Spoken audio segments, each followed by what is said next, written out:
The Santa Maria Police Department is releasing new video shedding light on an officer-involved shooting that took place near Boomers in June. KSBY's Melissa Newman shows us why it was released and has reaction to the video. The video you're about to see has to be released by law once an investigation is completed, but the Santa Maria Police Department decided to release the video early themselves to further explain their actions on what took place on June 21st. Now we have to warn you, this video may be graphic to some viewers. He's coming back to the park. He's coming back to the park now? Yeah, he's out on Picture Street. On June 21st, Santa Maria police responded to reports of a man waving a gun outside of Boomers near North Presker Lane. People sheltered in place as officers made their way to the scene. The first officer arrived a few minutes later and located the suspect near the intersection of North Presker Lane and Broadway, near a Wendy's restaurant, a very short distance from Boomers.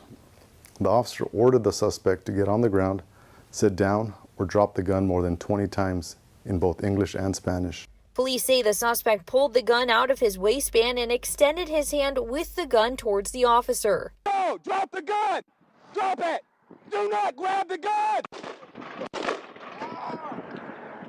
89, shots fired, shots fired. Ultimately, the officer shot the suspect. Police say the man, later identified as 32-year-old Domingo Perez Montejo, was immediately treated for his non-life-threatening injuries and transported to Marion Regional Medical Center.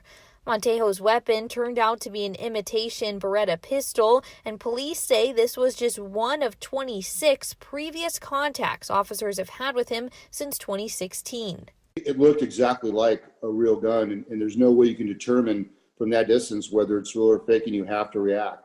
Otherwise, you're the one that could end up being shot. So the officer's reactions were how he was trained, and based on the limited video that I reviewed, he really didn't have much of a choice. Former law enforcement officer and current Cuesta College professor Steve Tolley says he applauds the police department for releasing this video and says incidents like these have rippling impacts on everyone involved. Most police officers go through their entire career and never are involved in a deadly force incident.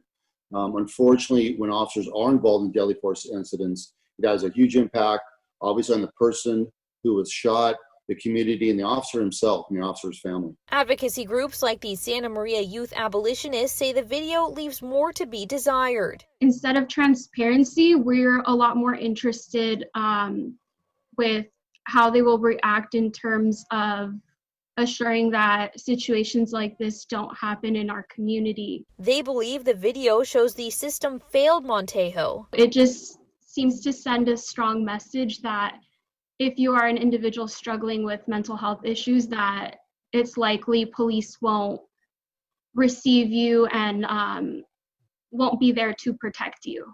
This shooting is now a part of two separate investigations, a criminal investigation by the Santa Barbara County Sheriff's Office, and the District Attorney's Office is looking into whether or not the use of force was warranted. In Santa Maria, Melissa Newman, KSBY News.